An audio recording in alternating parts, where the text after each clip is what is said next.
అందం గొప్పదా లేక మంచి మనసు గొప్పదా? ఈ వీడియో చివరిదాకా చూడండి. ఒక ఊరిలో మాయ, సీత అనే ఇద్దరు స్నేహితురాళ్లుండేవారు. మాయ చూడ్టానికి అప్సరసలా చాలా అందంగా ఉండేది. సీత సామాన్యంగా ఉన్నా ఆమె మనసు వెన్నలాంటిది. ఒక చలికాలం రాత్రి చలికి వణుకుతూ ఒక వృద్ధురాలు వారింటి ముంగిటికి వచ్చి, ఆకలిగా ఉంది తల్లి అని అడిగింది. మాయ ఆమె మురికిబట్టలు చూసి అసహ్యించుకుని విసుక్కుంటూ తలుపు వేసేసింది. కాని సీత వెంటనే ఆ వృద్ధురాల్ని ఆప్యాయంగా లోపలికి పిలిచింది.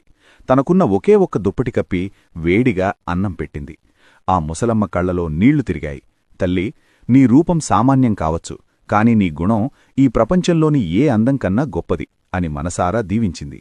కాలక్రమంలో మాయ అందం వయసుతోపాటు వసివాడిపోయి ఆమె ఒంటరిదైంది. కాని సీత చూపించిన ప్రేమ, జాలి ఆ ఊరి ప్రజల గుండెల్లో ఆమెను ఎప్పటికీ ఆరాధించే దేవతలాగే నిలిపాయి. నీతి: అందం కంటిని మాత్రమే ఆకర్షిస్తుంది, కాని మంచి గుణం హృదయాన్ని గెలుస్తుంది.